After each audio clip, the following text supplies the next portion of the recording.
sampai jam 12 malam masuk ke kamar tidur Maduro, presiden Venezuela, yang lagi sedang tidur di samping istrinya dicomot oleh Donald. Sebenarnya Amerika cuman mencari satu, nyari minyak. Karena Amerika memang adidaya, betul. Amerika memang kaya, betul. Tapi Amerika nggak punya minyak, maka dia mesti ngambil Venezuela. Tapi minyak Venezuela ini juga nggak aman, maka dia perlu minyak yang aset paling besar di dunia. Di mana itu?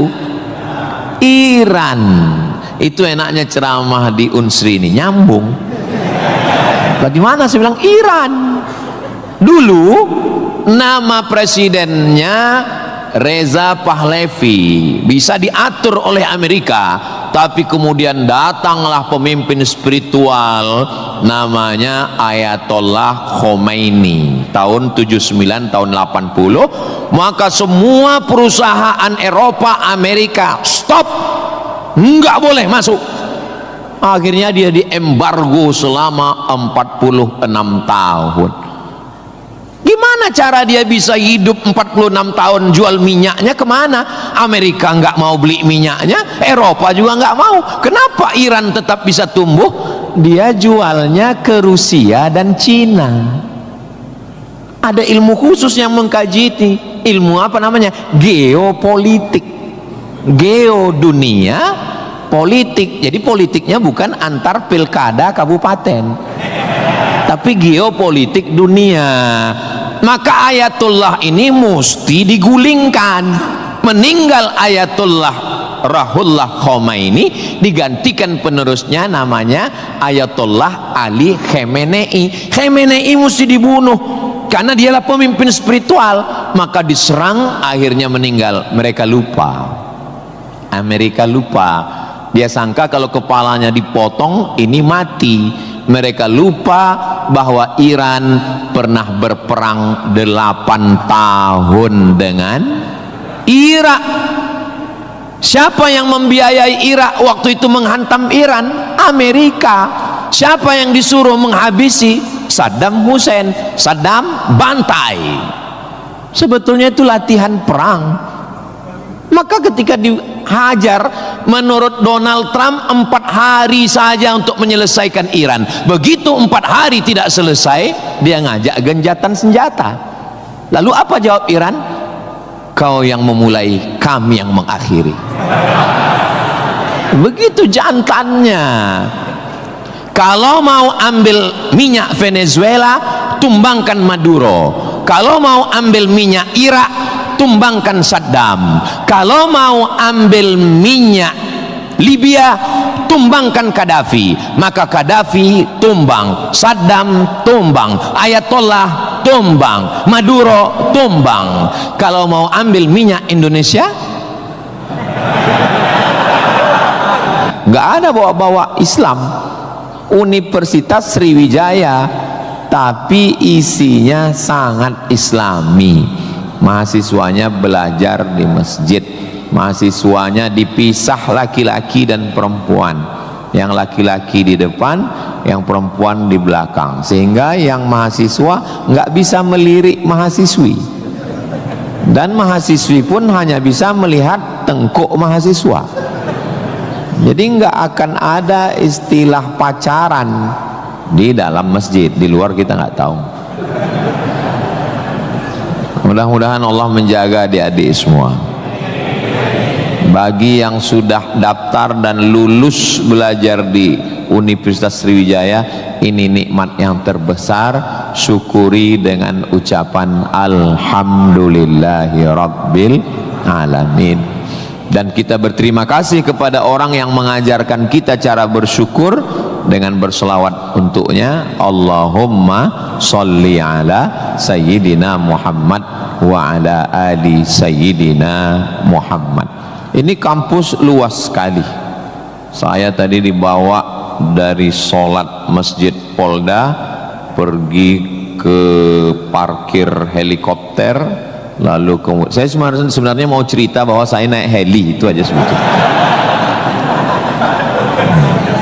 Iya. Kadang orang cerita mutar-mutar substansinya sulit dipahami. Kenapa kita mesti naik heli? Ini kampusnya Ustadz kalau lewat tol lebih kurang 40 menit dari kota Palembang. Kenapa kampusnya mesti jauh?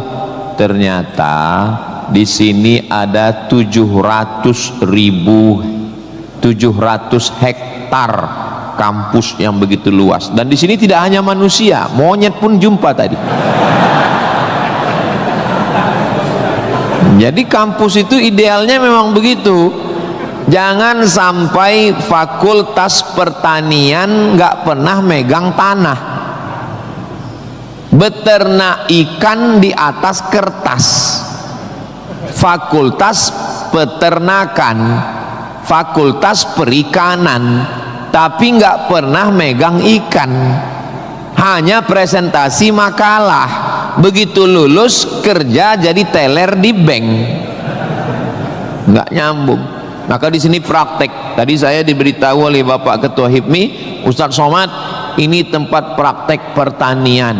Masya Allah, negara kita ini, kami dari atas tadi, gemah ripah loh jenawi, tongkat dan batu jadi tanaman, hijau untayan katulistiwa, tapi berasnya impor. Kenapa? Padahal tanah begitu luas. Menunggu sarjana-sarjana pertanian dari Universitas Sriwijaya. Begitu. Kenapa enggak kita tanam? Kalau kita tanam otomatis tanah kita berkah. Kalau sudah dia nanam padi, pasti dia malam berdoa sama Allah, tumbuhkan padiku, berkahkan rezekiku, turunkan hujannya. Kalau sudah ditanam, otomatis ekonomi bangkit, orang akan bekerja, otomatis padi tadi akan dibawa ke kilang padi untuk mengupas kulit padi jadi beras. Berasnya diperdagangkan, diniagakan di pasar-pasar hidup. Tapi tidak semua orang mau. Kenapa? Karena dengan import ada fee, ada uang masuk, ada kejahatan, membunuh petani, membunuh pedagang, akhirnya orang dininabobokan. Jadi solusinya apa? Solusinya semua mesti berangkat dari kampus. Kampus apa? Kampus Universitas Sriwijaya. Ustadz beberapa kali nih nyebut Universitas Sriwijaya, dia memang setiap 5 menit sekali disebut. Terus kalau orang belajar di Universitas Sriwijaya ini, Ustadz Somad dapat apa? Saya dapat amal jariah dari alumni-alumni yang membangun Indonesia menuju Indonesia Emas 2045 insyaallah. Universitas Sriwijaya bukan swasta, negeri. Orang berbondong-bondong nasional dari Sabang sampai Papua mau daftar ke sini. Yang sudah lulus alhamdulillah, yang belum lulus berusaha, bertawakal, berdoa, insya Allah. Enggak lulus innalillah. Sudah lulus, belajar, banggakan orang tua. Enggak usah dulu matanya jelalatan, lirik sana lirik sini, nembak cewek enggak diterima, cinta ditolak, kapak bertindak. Enggak usah, serius aja belajar. Saya jadi mahasiswa sama seperti adik-adik. Saya sampai di Kairo 5 September 1998. Belajar 99, 2000, 2001, 2002. 4 tahun saya di Mesir, tidak pernah pacaran sekalipun. Makanya saya ngomong sekarang ringan. Coba kalau saya dulu playboy cap gayung, susah saya ngomong. Jadi apa yang kita rasakan waktu kuliah dulu, ya kita lah ngomongnya cair aja. Adik-adik jangan pacaran, yang penting kualitas belajar, sibuk menyibukkan pikiran untuk belajar. Terus Ustadz dulu nggak pacaran itu gimana ceritanya? Mahasiswa Indonesia 2.400, yang laki-laki 2.100. yang perempuan 300. Saya termasuk yang tereliminasi, kalah dalam persaingan. Tapi kalau kita kalah dari satu sisi, jangan kalah dari sisi yang lain. Saya alhamdulillah untuk masalah pacaran mungkin saya kalah. Saya bukan petualang, saya kurang suka adventure. Tapi dalam masalah belajar saya serius. Di Al-Azhar tidak pakai sistem SKS, dia pakai sistem paket. 1 tahun ada 14 mata kuliah tambah 2 juz hafalan Quran dan dibagi 2 termen, 7 termen awal, 7 termen 2. 14 mata kuliah, kalau nggak lulus 3 ulang setahun. 3 mata kuliah itu hanya diulang dalam setahun, habis umur. Maka saya berusaha belajar pagi, petang, siang, malam, tetap tidur dan makan. Dan akhirnya saya selesai S1, masuk bulan September. Saya selesai S1 bulan Juli. Saya selesaikan S1 saya 3 tahun 10 bulan. Selesai 3 tahun 10 bulan. Belajarnya bahasa Arab, diktatnya bahasa Arab, dosennya orang Arab. Maka saya kalau ketemu sama mahasiswa, saya tanya, semester berapa? 4 Pak Ustadz. Tapi mukanya kok tua kali. 14 Pak Ustadz. Kok bisa kamu sampai semester 14? Dosennya orang Indonesia, diktatnya bahasa Indonesia, referensinya Indonesia, campur Inggris dikit, makalah bisa campur AI.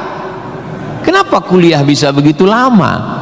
Apa kuncinya Ustadz, kenapa kuliah bisa cepat? Kuncinya simple aja. Saya kan belajar dulu dapat beasiswa dari Al-Azhar.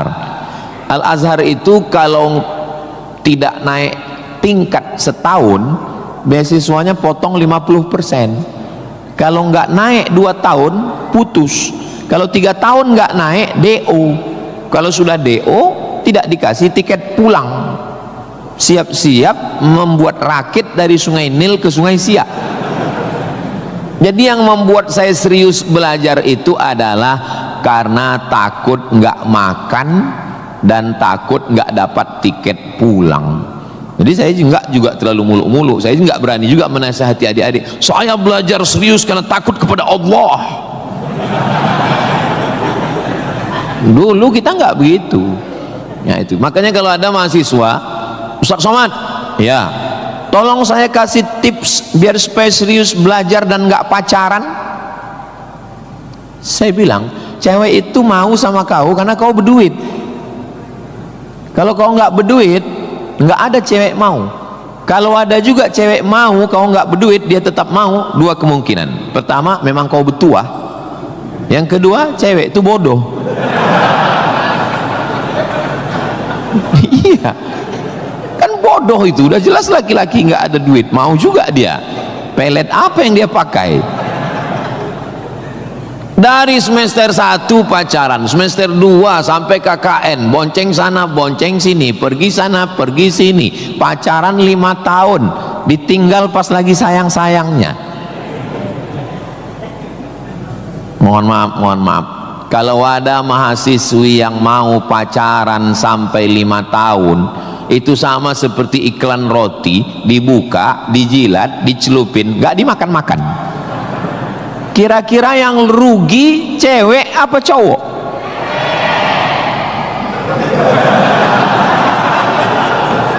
Kalau sudah tahu rugi masih mau pacaran, berarti itu IQ-nya di bawah rata-rata. Itu pasti nggak lulus di Unsri itu. Di Universitas Sriwijaya ini orangnya cerdas secara intelektual dan cerdas secara spiritual dan cerdas secara emosional. Cinta, benci, marah, sayang, kecewa, bahagia, itu semuanya adalah emosional. Bahwa kamu jatuh cinta, kalau ada mahasiswa jatuh cinta sama mahasiswi, bersyukurlah, berarti kau nggak homo. Tapi ketika cintamu itu mengalahkan prestasi studi, ingat, orang tuamu bersusah-susah di kampung, kepala jadi kaki, kaki jadi kepala, dia bertani sawah di kampung. Pagi waktu dia mau pergi ke sawah, masih bisa dibedakan mana bapakmu, mana sapi. Begitu pulang sore, sama bentuknya. Tiba-tiba kamu di kampus menjadi foto model, menjadi, nggak usahlah diteruskan, menyakitkan hati. Kenapa ceramah Ustaz Somad ini kok menyinggung saya terus ya? Kunci mendengar ceramah Ustaz Somad itu satu, jangan tersinggung. Ada beberapa orang tersinggung, pulang meninggal.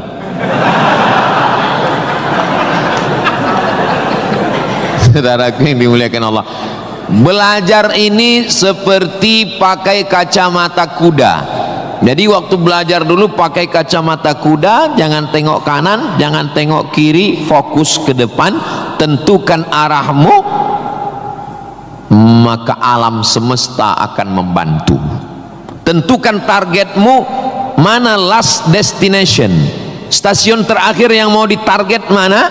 Setelah itu langkah karena kakimu, karena kau bertuhan, serahkan pada Allah. Bismillahi tawakkaltu ala Allah, la haula wala quwata illa billah. Ustadz dulu cita-citanya apa? Cita-cita saya selesai S1, habis itu saya S2, habis itu saya S3. Setelah saya doktor, saya mau jadi dosen, dan setelah nanti dapat duit, saya mau membahagiakan orang tua. Cita-cita saya nggak banyak, nggak ada cita-cita saya dulu diundang memberikan kuliah umum ke Universitas Sriwijaya, naik helikopter, nggak ada sama sekali, nggak terpikir di kepala saya, nggak ada terlintas. Cita-cita saya simple, singkat aja. Yang penting kuliah S1, S2, S3, habis itu doktor, jadi dosen, pulang ke kampung, ngajar, membahagiakan orang tua. Makanya waktu saya kuliah di Maroko, saya anak pertama, adik saya anak kedua. Kami cuma berdua, adik beradik, saudara kandung laki-laki dua-duanya. Kata adik saya mau nikah. Saya tunggu kamu pulang selesai S2 di Maroko atau gimana? Saya bilang kau nikah aja duluan, karena aku nggak jelas tanggalnya nih kapan. Pulang pun aku belum tentu nikah. Aku masih banyak cita-citaku. Aku masih selesai S2, aku mau S3, aku mau jadi dosen, aku dapat uang, bahagiakan. Kau kalau mau nikah, nikahlah duluan, jangan terhalang karena aku. Alhamdulillah adik saya menikah duluan. Anaknya sekarang sudah gadis, anak perempuan pertama, dan sekarang sudah belajar di Al-Azhar Kairo Mesir. Jadi kita bagi-bagi, kau bahagiakan dengan ibu punya cucu, dan aku membahagiakan dengan kuliahku. Jadi kalau kita mau kuliah, jangan juga kita halangi adik-adik kita yang mau nikah. Jangan sampai kita mau S2, S3, S teler, S cendol, S doger, S bandung, sampai yang di bawah-bawah ini terhalang, terkendala. Tapi insya Allah adik-adik semua sesuai dengan apa spesialisasi kita. Jangan belajar di tempat yang kita nggak minat, nggak suka, akhirnya kita menderita. Kita udah nggak suka bidang ini, tapi karena terpaksa akhirnya menderita, stres, depresi, mati. Apa yang suka? Ini Pak Ustadz, anak saya ini dari kecil memang saya lihat kemana-mana bawa martil Pak Ustadz. Masuk fakultas hukum, jadi hakim konstitusi. Insya Allah. Nggak lulus Pak Ustadz, jadi tukang. Mohon maaf Pak tukang, jangan tersinggung. Karena masjid ini selesai juga karena ada tukang. Anak saya ini kemana-mana bawa jarum suntik Pak Ustadz, fakultas kedokteran. Nggak lulus, pecandu narkoba. Jadi kemana arah kita? Ustadz Somad dulu biasanya anak itu dari kecil sudah kelihatan itu bakatnya kemana. Saya tanya sama emak saya, aku mak dulu kecil kemana arahku? kau dulu, kata mak saya, kalau kusuruh beli gula sama beli minyak ke warung nggak pulang-pulang. Kenapa? Cerita sama orang di warung itu, cerita. Kalau lagi keluar main dulu itu, kalau masuk kelas jam istirahat itu dulu namanya keluar main. Bapak dulu gitu juga? Berarti udah tua. Anak sekarang nggak tahu, sebaya kita berarti, sama-sama 28 tahun. Masalah umur ini kan bukan masalah angka, tapi masalah rasa. Saya terus terang, kalau di tempat lain saya ceramah saya merasa tua, tapi di Unsri ini rasa semester 7 ini sekarang. Nah itu, maka saya memang minta itu kepada Ustadz Kemas Ali, tolong kalau saya datang ke Sumatera Selatan 5 unsur mesti tercapai. Saya ada ceramah di kantor, alhamdulillah tadi sudah di kantor polisi. Tolong bawa saya ceramah di tanah lapang, tablik akbar supaya semua masyarakat dapat. Yang ketiga, ceramah di masjid supaya ada pengajian yang betul-betul ngaji, biasanya subuh. Yang keempat adalah ceramah di spesialisasi, kadang ceramah di IDI, Ikatan Dokter Indonesia, ceramah di PERADI, Persatuan Advokat Indonesia, kemudian satu lagi di kampus. Kenapa saya minta kampus? Karena kampus ini masa depan. Kalau panti jompo itu masa lalu. Ustaz jangan disebut jompo, kami di sini ada juga yang tua. Saya tidak ada melihat orang tua di sini. Ini hanyalah anak-anak muda yang terjebak di tubuh yang tua. Nah, jadi sebetulnya masalah tua dan muda itu adalah masalah semangat dan perasaan. Kalau semangatnya muda, perasaannya muda, maka disebut dia dengan sumpah pemuda. Padahal yang bersumpah itu orang tua. Tapi karena dia semangat, memang luar biasa Masjid Nabawi Unsri ini. TV-nya 4 di kiri, 4 di kanan. Luar biasa katanya. Kadang kita ceramah di beberapa masjid itu kecil aja TV-nya. Ini sampai 4. Ini menunjukkan anggaran untuk kampus ini memang hebat. Itu luar biasa. Jadi kalau ada orang mengatakan bahwa Sumatera Selatan itu bawahnya itu banyak emas, memang datanglah ke Unsri, memang terbukti atapnya pun emas. Nggak salah itu Pak Ketua HIPMI, memang banyak emas yang perlu digali di Sumatera Selatan ini, dan Unsri sudah mewujudkannya di atas. Siapa yang bisa melakukan bukan eksploitasi, tapi menggali potensi yang ada di alam ini, itu adalah mahasiswa. Inna fi khalqis samawati, dalam penciptaan langit, wal ardi, penciptaan bumi, waqtilafil laili wan nahari, perputaran siang dan malam, la ayat, itu semua adalah ayat-ayat. Apa yang kau tahu tentang ayat? Ayat kursi Pak Ustaz. Apa yang kau tahu tentang ayat? Ayat Al-Quran Pak Ustaz. Apa yang kau tahu tentang ayat? Ayat-ayat cinta Pak Ustaz. Ayat semesta. Inna fi khalqis samawati, penciptaan langit, dipikirkan dengan akal, muncul ayat, namanya ayat kauniyah, ayat semesta yang dikaji satu fakultas khusus, namanya fakultas astronomi, bukan astrologi. Yang perlu dipelajari itu astronomi, bukan astrologi. Kalau yang astrologi itu, Anda lahir bulan April, bintang Anda Taurus, jangan jatuh cinta dengan Pisces. Karena kalau ikan jatuh cinta dengan kambing, nanti tinggalnya di mana? Buang-buang waktu aja itu, nggak usah dikaji. Tapi ketika berpikir tentang astronomi, tentang ilmu langit, maka umat Islam sudah lama mengkaji itu yang disebut dengan ilmu falak.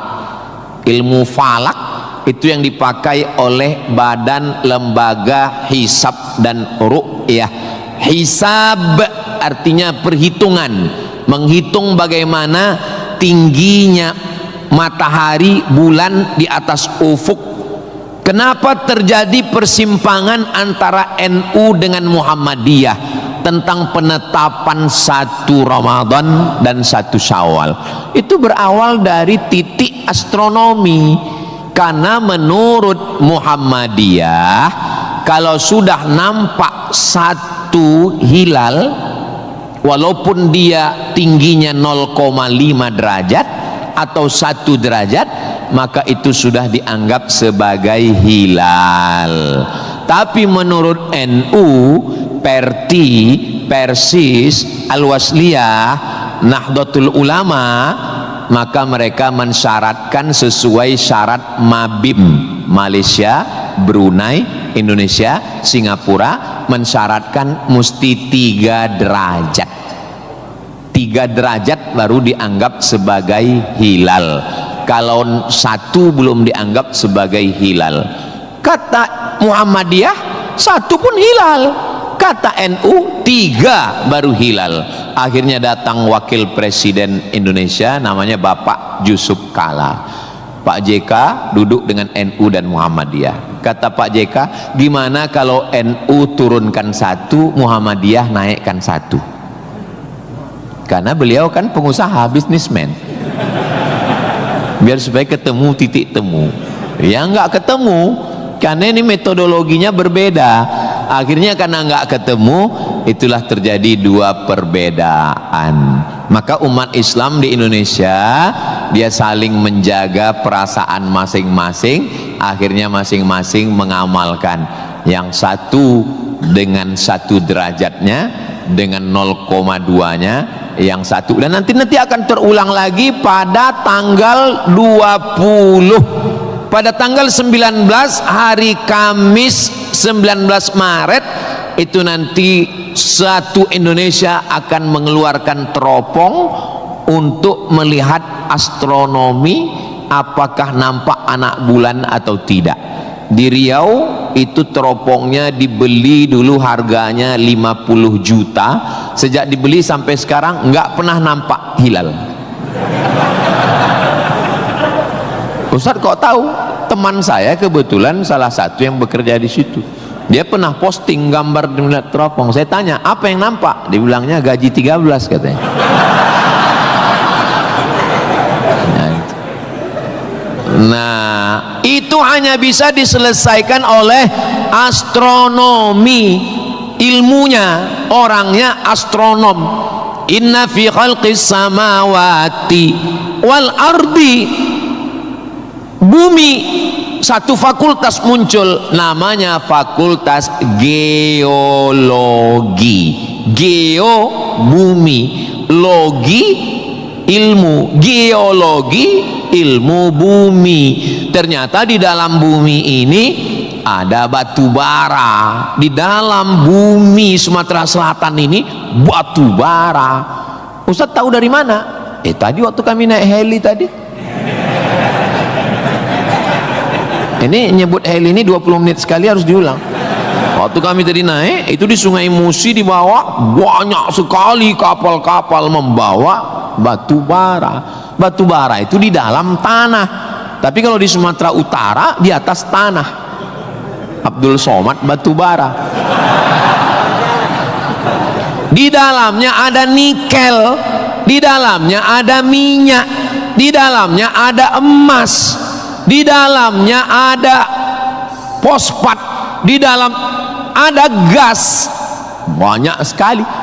Sebetulnya yang dicari Donald Bebek itu apa? Sampai jam 12 malam masuk ke kamar tidur Maduro, presiden Venezuela, yang lagi sedang tidur di samping istrinya dicomot oleh Donald. Sebenarnya Amerika cuman mencari satu, nyari minyak. Karena Amerika memang adidaya, betul. Amerika memang kaya, betul. Tapi Amerika nggak punya minyak, maka dia mesti ngambil Venezuela. Venezuela. Tapi minyak Venezuela ini juga nggak aman. maka dia perlu minyak yang aset paling besar di dunia. Di mana itu? Iran. Itu enaknya ceramah di Unsri ini, nyambung. Bagaimana saya bilang Iran? Dulu nama presidennya Reza Pahlavi, bisa diatur oleh Amerika, tapi kemudian datanglah pemimpin spiritual namanya Ayatollah Khomeini tahun 79 tahun 80, maka semua perusahaan Eropa, Amerika stop, nggak boleh masuk. Akhirnya dia diembargo selama 46 tahun. Gimana cara dia bisa hidup 46 tahun? Jual minyaknya kemana? Amerika nggak mau beli minyaknya, Eropa juga nggak mau. Kenapa Iran tetap bisa tumbuh? Dia jualnya ke Rusia dan Cina. Ada ilmu khusus yang mengkaji ini. Ilmu apa namanya? Geopolitik. Geo dunia, politik. Jadi politiknya bukan antar pilkada kabupaten, tapi geopolitik dunia. Maka Ayatullah ini mesti digulingkan. Meninggal Ayatullah Ruhollah Khomeini, digantikan penerusnya namanya Ayatollah Ali Khamenei. Khamenei mesti dibunuh karena dialah pemimpin spiritual, maka diserang, akhirnya meninggal. Mereka lupa, Amerika lupa. Dia sangka kalau kepalanya dipotong ini mati. Mereka lupa bahwa Iran pernah berperang 8 tahun dengan Irak. Siapa yang membiayai Irak waktu itu menghantam Iran? Amerika. Siapa yang disuruh menghabisi? Saddam Hussein. Saddam bantai. Sebetulnya itu latihan perang. Maka ketika dihajar, menurut Donald Trump 4 hari saja untuk menyelesaikan Iran. Begitu 4 hari tidak selesai, dia ngajak genjatan senjata. Lalu apa jawab Iran? Kau yang memulai, kami yang mengakhiri. Begitu jantannya. Kalau mau ambil minyak Venezuela, tumbangkan Maduro. Kalau mau ambil minyak Irak, tumbangkan Saddam. Kalau mau ambil minyak Libya, tumbangkan Gaddafi. Maka Gaddafi tumbang, Saddam tumbang, Ayatollah tumbang, Maduro tumbang. Kalau mau ambil minyak Indonesia,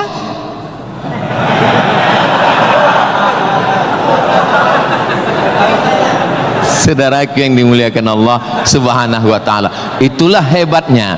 Jadi adik-adik saya ajak 2 SKS kuliah geopolitik. Kenapa untuk mengambil minyak Venezuela mesti ditumbangkan Maduro? Kenapa untuk mengambil minyak Baghdad Saddam mesti ditumbangkan? Kenapa untuk mengambil minyak Libya Gaddafi mesti ditumbangkan? Kenapa Indonesia nggak ada yang ganggu? Karena di Indonesia nggak tumbang pun minyaknya udah dapat. Saudara yang dimuliakan Allah Subhanahu wa ta'ala, sebetulnya dulu nggak tahu adik-adik belajar sejarah gimana, tapi kalau saya dulu belajar sejarah, Belanda datang ke Indonesia ingin mencari rempah-rempah, kayu manis, buah pala, merica, ketumbar. Kita pun waktu itu bingung, nanya sama guru SD, ya, Belanda kesini naik kapal kayu jauh-jauh dari Amsterdam, 3 bulan naik kapal cuman mau cari rempah. Iya katanya. Sekarang baru kita tahu mereka bukan nyari rempah, nyari minyak. Ini udah di kapling-kaplingnya. Papua emas, Sulawesi nikel. Ada satu pulau namanya Pulau Emas, Swarna Dwipa. Swarna Dwipa artinya pulau emas, nama lain dari Sumatera. Dulu ketika Portugis, ada satu negara namanya Portugal, orangnya namanya Portugis. Portugis dengan Portugal itu sama, cuman beda, nama negaranya Portugal, orangnya Portugis. Portugal itu bukan persatuan orang tua gatal. Mereka inilah yang datang untuk mengambil cengkeh, ketidore dan ternate. Sumatera, Kalimantan, Sulawesi. Antara Sulawesi dan Papua ada kerajaan kecil Tidore dan Ternate. Tanaman yang mereka cari adalah cengkeh, karena cengkeh hanya tumbuh di Tidore dan Ternate. Ketika mereka ambil bibit cengkeh mau ditanam di Eropa, musim dingin mati. Indonesia ini potensinya luar biasa. Tidak ada negara miskin, yang ada adalah negara salah kelola. Ustaz sedang bicara Indonesia? Tidak, negara kita kaya. Saya bicara tentang Konoha. Maka saya tidak pernah pesimis, saya selalu optimis. Makanya walaupun ini bulan puasa, lapar, tapi suara saya menggelegar kan, karena saya di kampus Unsri, maka saya semangat. Tapi seandainya ceramah siang jam 2 habis khutbah Jumat ini bukan di Unsri, tidak begini isi ceramah saya. Paling saya, marilah kita banyak ingat mati, ini bulan Ramadan, mari kita banyak-banyak beristighfar, kita mengejar Lailatul Qadar. Tapi saya sedang bicara tentang masa depan. Saya bicara dengan mahasiswa, mereka yang akan melanjutkan tongkat estafet perjuangan ini. Saya yakin dan percaya bidang pertanian sudah, peternakan sudah, geopolitik mereka sangat paham, dan masalah spiritual batinnya mereka dididik di dalam Masjid Nabawi. Mereka diingatkan tentang 3. Adik-adik belajar agama ini nggak usah repot, nggak usah ribet, nggak usah jelimet. Yang penting di dalam hati itu ada 3. Pertama, akidah. Wujud qidam baqa mukhalafatu lil hawadisi qiyamuhu binafsihi wahdaniyah qudrat iradat ilmun sama basar kalam sifat 20. Ini akidah kita Imam Abul Hasan Al-Asy'ari. Yang kedua, setelah akidahnya mantap, dia mau beribadah. Gimana caranya beribadah? Rukun, syarat, wajib, sunnat. Inilah yang kedua, namanya fikih. Belajar fikih sholat, belajar cara wudhu, cara tayamum yang membatalkan sholat. Tapi dua-dua ini nggak ada maknanya. Ibadahnya nggak bermakna, akidahnya nggak bermakna kalau tidak ada yang ketiga. Yang ketiga adalah akhlak, sopan santun, tata krama, budi bahasa, menghormati orang tua, memuliakan dosen. Saya sangat bisa untuk ceramah berdiri naik di atas ini, bisa. Kalau mau saya tadi minta sama panitia, Pak panitia izin saya mau naik ke atas, boleh. Lalu kenapa saya nggak naik ke atas? Karena saya segan tapak kaki saya di atas kepala Pak Rektor. Saya di atas sementara Bapak Ketua DPRD di bawah. Itu namanya sopan santun, tata krama, budi bahasa. Tapi adik-adik yang di atas jangan tersinggung. Saya bukan menyindir. Nggak apa-apa, demi Allah nggak apa-apa. Tapi Pak Ustadz khotib Jumat kan naik ke atas. Khotib Jumat di atas memang mimbar ini untuk khutbah. Mimbar Nabi itu tangganya cuma 3. 1, 2, 3. Maka kalau definisinya lebih dari yang dibuat Nabi adalah bid'ah, inilah mimbar yang bid'ah. 1, 2, 3, 4, 5, 6, 7, 8. Mimbar Nabi cuma 3. Sekarang orang belajar agama bukan mau menggali potensi agama, tapi hanya cukup dengan 5 jari. Jika tidak ada zaman Nabi, bid'ah. Apa ini? Orang mondok 7 tahun, belajar lagi di Al-Azhar, belajar lagi di Darul Mustafa Yaman, belajar lagi di Al-Ahqaf, terbang Syekh Syafiq dari Qudratullah, terbang ke Yaman belajar agama, bahasa Arab, nahu, sharaf, balaghah, mantik, bayat, ma'ani. Ada orang ngaji cuman 5. Kalau tidak dibuat Nabi, bid'ah. Hari pertama ngaji online, hari kedua mulai membid'ahkan orang lain. Ini pemiskinan ilmu. Masya Allah, sangat luar biasa tausiah yang sudah disampaikan oleh guru kita Al-Ustaz Abdul Somad. Sahabat beriman yang dimuliakan Allah, tetaplah di channel ini karena kajian ini belum selesai dan masih banyak lagi hal-hal menarik yang akan disampaikan oleh beliau. Mari kita lanjutkan kembali. Selamat mendengarkan. Dan orang-orang beginilah yang mau diadu domba. Jangan mau diadu domba, karena kita bukan domba. Maka siapa yang mau diadu domba, nanti disembelih waktu Idul. Saudaraku yang dimuliakan Allah Subhanahu wa taala. Jadi belajar agama itu penting. Kalau di universitas agama Islam memang dia ada pelajaran yang begitu banyak, tapi di universitas umum mereka belajar 2 SKS, 16 tatap muka, potong mid semester, potong pertemuan pertama, potong libur banjir, asap dan mati lampu. Hanya tinggal 5 pertemuan. Apa yang bisa diambil dari situ? Tapi saya optimis di Palembang, di Sumatera Selatan, orang tidak hanya ngaji di kampus, tapi juga ngaji di masjid. Bulan Ramadan ini pengajian penuh, kultum subuh, kultum duha, kultum zuhur, kultum asar, kultum menjelang berbuka, kultum habis isya menjelang tarawih, tambah malam 10 terakhir kultum iktikaf. Maka ada namanya madrasah Ramadan. Kira-kira selesai Ramadan ini apa yang bertambah? Alhamdulillah Ustaz Somad, selesai berRamadan ini ada 5 yang bertambah. Apa dia? Berat badan, kolesterol, gula darah, diabetes, asam lambung. Mudah-mudahan selesai Ramadan ini kita sehat walafiat semuanya insyaallah. Ustaz Somad ceramahnya jangan lewat dari jam 2.30. Kenapa? Karena kalau lewat Ustadz ditinggalkan helikopter. Begitu arahan tadi. Saya sebetulnya mau berlama-lama dengan adik-adik sekalian, karena saya nyaman ceramah di Unsri ini. Tapi apalah daya, memang sedap makan ikan gulama, dimakan sambil nonton Harry Potter. Saya tidak bisa berlama-lama karena takut ditinggalkan helikopter. Itulah yang dapat saya sampaikan pada kesempatan yang baik dan mulia ini.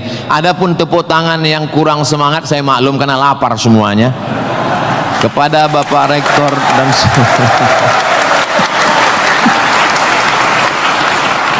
maukah Bapak Ibu memaafkan kesilapan dan kekhilafan saya? Di akhir majelis saya tutup dengan satu pantun penutup. Menangkap puyuh di Bukit Selasih. Thank you dan terima kasih. Assalamualaikum warahmatullahi wabarakatuh. Tadi dipesankan Ustaz langsung baca doa, Allahumma ja'al hadhil jami'ata jami'atan mubarakatan fiha. Ya Allah, jadikanlah Universitas Sriwijaya universitas yang penuh dengan keberkahan. Allahumma jazi asatidatina, berikanlah balasan terbaik kepada Bapak Rektor, Wakil Rektor, Dekan, Wakil Dekan, Ketua Jurusan, dosen-dosen kami ya Allah. Sahih ajsadahum, sehatkan badannya, qawi imanahum, kuatkan imannya, wajzi hasanatihim, berikan balasan terbaik untuk guru-guru kami ya Allah. Allahumma hafaz abna'ana wa banatina, adik-adik mahasiswa-mahasiswi kami, jaga hati badan mereka dari fitnah akhir zaman ini ya Allah. Allahumma ja'al hadzal balada baladan amina, jadikanlah Sumatera Selatan Indonesia baldatun thayyibatun wa rabbun ghafur. Allahumma dafa'an al-ghala wal waba wal fahsya wal riba waz zina, selamatkan dari malapetaka, bencana riba, zina, narkoba, perbuatan keji dan mungkar. Allahumma ansur ikhwanana al-mujahidin al-mustad'afina fi Palestin, tolong saudara kami yang sedang teraniaya di Palestina ya Allah. Rabbana taqabbal minna, terimalah salat kami, puasa kami, qiyamul lail kami, kami, tahajud kami, zikir kami, khataman Quran kami. Wa tammim taqsirana, sempurnakan segala kekurangan kami. Waqtim bis salihati a'malana, tutup umur kami dengan husnul khatimah. Kama jama'tana fi hadzal majlisil mubarak, sebagaimana engkau kumpulkan kami di majelis ilmu, di tempat terbaik, di waktu yang baik, dengan ibadah yang baik. Kumpulkan kami nanti di surga bersama Nabi Muhammad sallallahu alaihi wasallam. Rabbana atina fid dunya hasanah wa fil akhirati hasanah wa qina adzabannar. Wa sallallahu ala sayyidina Muhammad wa ala alihi wa sahbihi wa sallam, walhamdulillahi rabbil alamin. Taqabbalallahu minkum minna wa minkum taqabbal ya karim. Adik-adik jangan berdiri dulu, duduk. Saya dengan Pak Rektor dengan Civitas Akademika duduk di depan, lalu diambil fotonya dari sini. Soto bukan sembarang soto, soto dimakan di tengah laut. Foto bukan sembarang foto, habis foto cepat diupload. Assalamualaikum warahmatullahi wabarakatuh. Alhamdulillahirrabbilalamin. Demikianlah tausiah yang sangat luar biasa yang sudah kita dengarkan bersama dari guru kita Al-Ustaz Abdul Somad. Tentunya banyak sekali ilmu, hikmah dan manfaat yang bisa kita jadikan pelajaran dalam kehidupan kita sehari-hari. Sahabat beriman yang dimuliakan Allah, mari kita doakan guru kita, semoga beliau selalu diberikan kesehatan dan dimudahkan segala urusannya. Dan buat sahabat semua yang sudah setia menyimak video ini sampai selesai, saya ucapkan terima kasih banyak. Semoga Allah Subhanahu wa taala senantiasa selalu melimpahkan segala rahmat dan karunia-Nya kepada sahabat semua. Selalu diberikan kesehatan, dimudahkan segala urusannya, dan dilancarkan rezekinya. Amin ya rabbal alamin. Demikian yang dapat saya bagikan, kurang lebihnya mohon maaf. Sampai bertemu lagi di video berikutnya. Wassalamualaikum warahmatullahi wabarakatuh.